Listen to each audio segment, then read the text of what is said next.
원하노라. 아멘. 하나님의 말씀입니다. 오늘도 이 밤에 주님께서 여러분들에게 은혜를 더하여 주시기를 원합니다. 이제 앞으로 본격적으로 호세아의 말씀을 같이 볼 텐데요. 지난번 요나처럼 계속해서 함께 이 말씀을 읽어가시면 여러분들에게 큰 영적인 유익이 있을 것이라고 생각을 합니다. 먼저 1절부터 2절까지 말씀 보겠습니다. 제가 다시 한번 읽어드릴게요. 우시야와 요담과 아하스와 히스기야가 이어 유다 왕이 된 시대, 곧 요아스의 아들 여로보암이 이스라엘 왕이 된 시대에 부엘리의 아들 호세아에게 임한 여호와의 말씀입니다. 여호와께서 처음 호세아에게 말씀하실 때 여호와께서 호세아에게 이르시되 너는 가서 음란한 여자를 맞이하여 음란한 자식들을 낳으라. 이 나라가 여호와를 떠나 크게 음란함이니라 하시니. 아멘. 그럼 여호와의 말씀이 이 호세아 선지자에게 임했습니다. 이 호세아는 이스라엘이 솔로몬 이후에 두 조각으로 나누어졌을 때 남쪽에는 유다 그리고 북쪽에는 북이스라엘 중에서 이스라엘에 속한 선지자였습니다.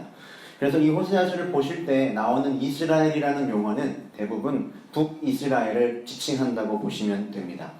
이 호세아 선지자가 행동하던 그 시절을 보면 1절 말씀을 보시면 여로보암이 왕이 되었을 때라고 가르쳐주고 있는데 이때 여로보암은 우리가 아는 여로보암 1세가 아니라 여로보암 2세로 이 북이스라엘이 최고의 전성기, 가장 부유하고 가장 강성하면서 어쩌면 태평성대라고 불리는 그런 시절이었습니다. 근데 이러한 이스라엘, 부유한 이 이스라엘을 두고 2절에서 하나님께서 그들을 뭐라고 진단하십니까? 이 나라가 여호와를 떠나 어떻게 하다고 하죠? 크게 음란하다고 말씀하십니다. 그럼 왜 그랬을까요? 여기서 이 음란이라는 단어는요, 우리가 아는 그 간음, 음란하다라는 그 의미와 동일합니다. 약속을 지키지 않는 불성실함을 의미하는데요. 이 헬라어로 번역된 70인역에서는 이 단어가 포르네이아입니다. 뭐의 어근일까요? 우리가 잘 아는 그 단어, 포르노의 어근이 되는 단어이기도 합니다. 그래서 이 단어가 하나님과 인간 사이에 사용이 될 때는 하나님의 언약을 어기고 배반하고 우상을 섬기는 음란함을 의미하고요. 실제적으로 인간과 인간 사이에서 이 단어가 사용이 될 때는 배우자 외에 다른 누군가와 정말로 육체적인 실제적인 관계를 맺는 경우를 이 음란하다는 단어를 사용하는 것입니다. 그런데 왜 주님은 지금 이 이스라엘에게 이 음란하다는 말이 사용되게 하실까요? 지금 나라도 부유하고요. 부족한 것이 하나도 없고 겉으로 보기에는 어쩌면 하나님의 은혜를 누리고 있는 것처럼 보이는 이 상황 가운데 있는 그들에게 주님은 음란하다고 왜 말씀하시는가? 거기에 대한 이야기가 많이 있겠지만 2장 8절 한 절 말씀만 보시면 이렇게 가르쳐주고 있습니다. 우리 한번 같이 읽어보겠습니다. 곡식과 새 포도주와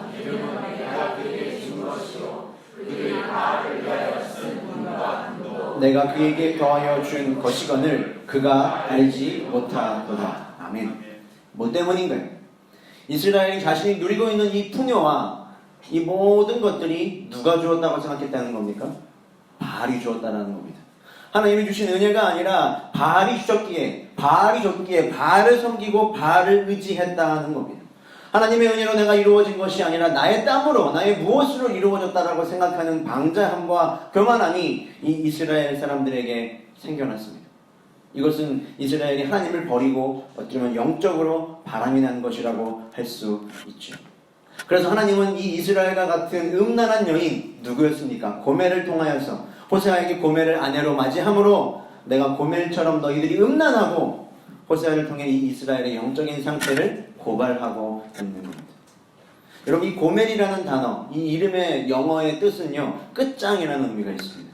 하나님을 떠나 음란한 가운데 있는 이스라엘의 운명과 존재 자체가 가망이 없고 종말이며 그의 인생이 결국 끝이라는 영적인 의미가 내포되어 있는 것이죠.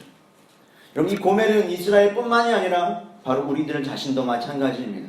하나님을 떠나 교만한 가운데 내가 누리고 있는 이 모든 것들이 나의 자랑이고 내가 이루었다고 생각하는 그 음란함에 빠진 우리들의 운명이 뭐라는 겁니까? 고멜, 끝장이라는 겁니다. 여러분 고멜에게는 어떠한 희망도 없습니다. 하나님의 은혜를 망각한 백성에게는 어떠한 희망도 없다라는 거예요. 그런데 이 1절의 2절 말씀을 보면서 여전히 우리에게 그리고 이스라엘에게 소망이 남아있음을 발견하는 것은 무엇인가? 그것은 바로 하나님의 말씀이 여전히 이들에게 들려지고 있다는 사실입니다. 호세아를 통해서 이스라엘에게 하나님의 말씀이 임하고 있다는 겁니다. 사랑하는 여러분, 우리에게도 아직 하나님의 말씀이 들려지고 있다면 아직 우리에게는 소망이 있는 줄로 믿습니다. 저는 지난 2월에 우리 청년부 수련회를 이 자리에서 같이 했는데요. 감사하게도 이 수련회가 끝나고 나서 은혜를 받고 정말로 변화를 갈망하면서 내가 하나님 앞에 다시 열심을 살아가 보겠다라고 이야기하고 새롭게 변화되는 청년들이 많이 있었습니다. 근데 그 청년들의 더 다른 한쪽 편의 마음에는 이런 마음이 있다는 것을 알게 되었어요. 무슨 마음이었냐면 내가 지금 이렇게 새롭게 먹은 이 마음이 다시 사그라들고 다시 사라져버리면 어떡하나. 지금은 하나님이 너무나 좋고 더 하나님 알아가고 싶은 열심이 가득한데 이 마음이 내가 계속 지속될 수 있을까? 하는 한켠의 마음에 그런 의심들이 들었다는, 걱정을 한다는 이야기를 들었습니다. 그럼 어떻게 생각하세요? 그럴 수 있어요, 없어요? 그럴 수 있죠. 여러분, 우리는 또다시 넘어지고 우리의 신앙이 사그라드는 순간을 만날 수 있을 겁니다. 그러나 하지만 계속해서 우리의 삶에 말씀이 들려지는 한 우리의 삶에는 다시 일어날 힘과 소망이 있는 줄로 믿습니다. 그렇기에 오늘 여러분들에게 하나님의 말씀이 귀로 들려지는 그 정도에서 끝나는 것이 아니라 여러분의 영과 여러분의 콘에 들려지기를 소망하는 거예요. 하나님의 말씀이 임하지도 않고 하나님의 말씀이 들려지지 않는데도 불구하고 조금 더 답답해하지 않는 그 자리에서 일어나 말씀이 들려지는 자리를 사모하는 여러분 되시기를 축복합니다. 우리에게 하나님의 말씀이 들려지고 그 말씀을 내가 받아들이고 우리가 회개할 수만 있다면 우리에게는 여전히 소망이 남아 있는 거예요. 하나님은 이어서 이 고멜과 결혼한 호세아에게 뭘 명령하시냐 하면 그 음란한 자녀들을 맞아서 그들을 낳으라고 말씀하십니다. 3절부터 4절 말씀인데요. 우리 또다시 3절 4절 말씀 같이 이번에 읽어보도록 하겠습니다. 이에 그가 가서 디블라임의 딸 고멜을 맞이하였더니 고멜이 임신하여 아들을 낳음에 여호와께서 호세아에게 이르시되 그의 이름을 이스라엘이라 하라. 조금 후에 내가 이스라엘의 피를 예후의 집에 갚으며 이스라엘 족속의 나라를 패할 것임이니라. 아멘. 여러분, 이 끝장이라는 이 여인에게서 처음으로 난 자녀의 이름이 뭡니까? 이스라엘입니다. 이 이스라엘이라는 뜻은 하나님이 찢으셔서 흩으신다라는 뜻이 있습니다. 하나님은 이 자녀의 이름을 통해 계속해서 이스라엘의 이 영적인 위험을 경고하고 계신 거예요. 하나님께서 너희들 우상에게 빠져있고 하나님의 은혜를 망각한 음란한 너희들, 내가 너희들을 멸망시키고 찢어서 온 땅에 흩어버리시겠다라고 아주 무섭게 하나님은 말씀하고 계십니다. 계속해서 6절 말씀도 보면 이제 두 번째 딸을 낳게 되는데 그 딸의 이름은 이렇습니다. 같이 읽어보겠습니다. 고멜이 또 임신하여 딸을 낳음에 여호와께서 호세아에게 이르시되 그의 이름을 로루하마라 하라. 내가 다시는 이스라엘 족속을 긍휼히 여겨서 용서하지 않을 것임이니라. 아멘. 둘째 딸의 이름이 뭡니까? 로루하마. 이 히브리어에서 로는요, 노우, 부정사입니다. 아니라는 거죠. 루하마는 사랑과 긍휼입니다. 그럼 뭐겠습니까? 로루하마라는 것은 이 자녀의 이름은 하나님의 긍휼히 여김을 받지 못하는 자라는 거예요. 그럼 자녀의 이름이 이렇습니다. 너무나 안타깝죠. 너희는 더 이상 나의 긍휼을 받지 못할 것이며 나는 너희를 용서하지 않을 거라는 하나님의 무서운 격앙된 목소리이십니다. 이어서 마지막 세 번째 아들을 하나 더 낳는데 9절 말씀 제가 읽어드리겠습니다. 여호와께서 이르시되 그의 이름을 로암미라 하라. 너희는 내 백성이 아니요 나는 너희 하나님이 되지 아니할 것입니다. 이제 이 말의 뜻을 여러분 조금 이해하시겠죠? 로가 들어있습니다. 아니라는 거예요. 암미, 내 백성이 아니라는 거예요. 나는 너의 편이 되지 않을 것이고 나는 너희를 위해 더 이상 존재하는 하나님이 아니라는 너무나 무서운 말씀입니다. 이 호세아의 세 자녀에 담긴 의미가 여러분 어떻게 다가오십니까? 이 안에 담겨진 하나님의 감정이 느껴지세요? 뭐죠? 뭡니까? 여러분 이거 분노입니다. 분노. 사랑하는 이가 참을 수 없는 자리에 갔을 때 나올 수밖에 없는 분노. 사랑하는 이가 마땅히 있어야 할 곳에 있지 않은 것에 대한 분노. 하나님께서 분명히 사랑이시지만 여러분 분노하신다는 사실이 받아들여지십니까? 여러분 우리가 부부 사이나 사랑하는 사람, 가까운 사람에게서 간혹 화를 내고 싸우고 분노할 때가 있죠. 부부들끼리 싸우면서 화를 낼 때요, 여러분. 화를 내는 이유가 사랑하고 애정이 있기 때문인가요? 아니면 싸우고 화내다가 정말로 그 사람하고 헤어지고 싶어서 화를 내나요? 전자인가요? 후자인가요? 나는 한 번도 싸워본 적이 없습니다라는 표정을 지으시면 제가 굉장히 난처하죠, 여러분. 그럴 리가 없을 텐데. 전자예요? 후자예요, 여러분? 여러분, 정말로 헤어지고 싶을 땐 화를 내지 않아요. 도장 찍고 서류 주고 네가 제출해. 그럼 끝인 거예요. 그렇지 않습니까? 법원에서 보자. 그런데 여러분은 포기하면 화를 내지 않아요. 무관심이죠.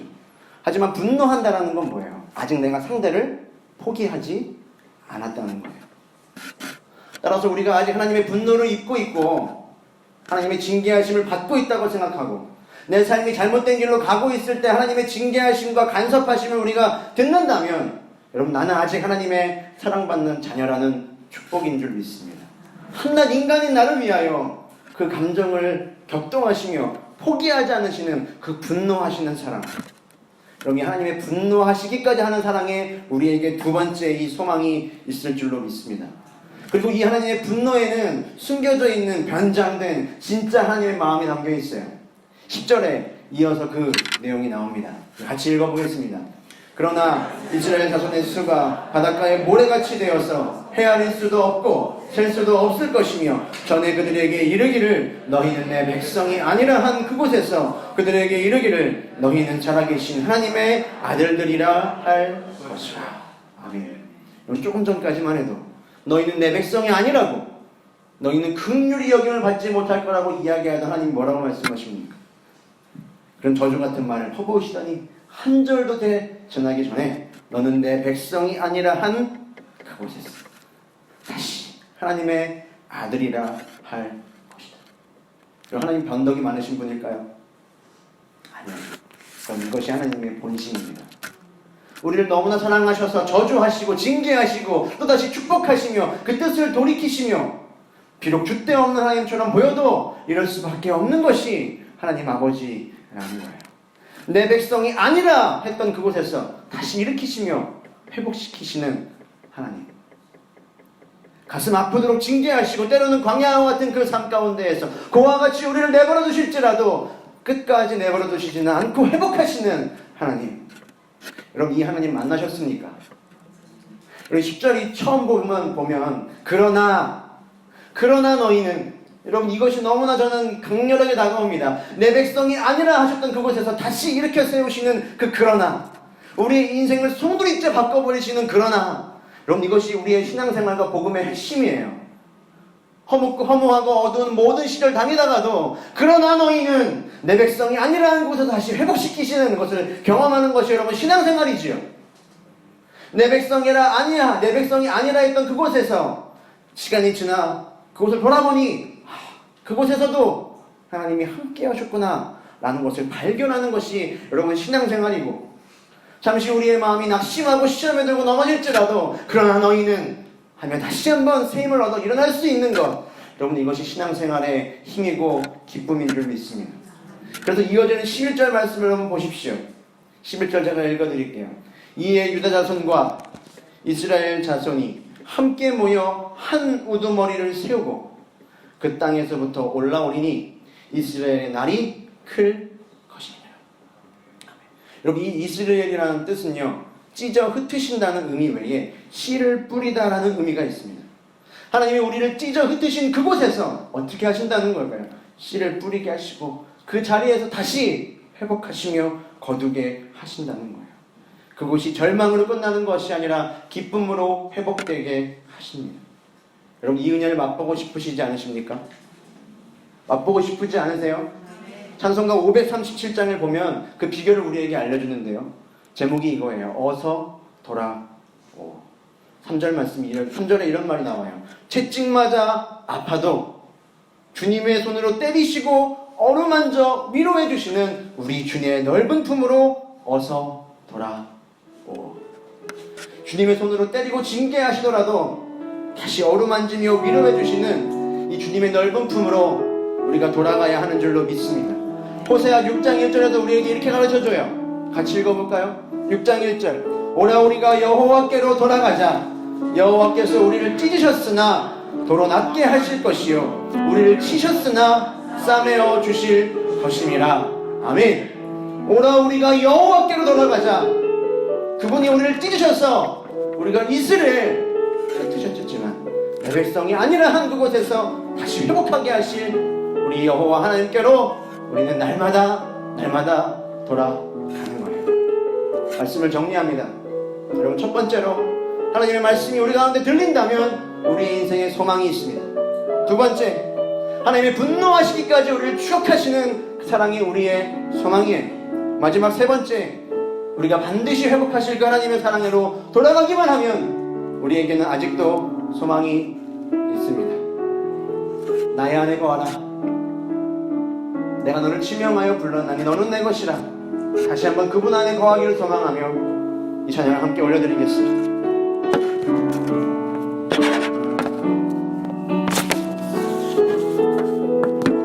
나의 안에 거하라.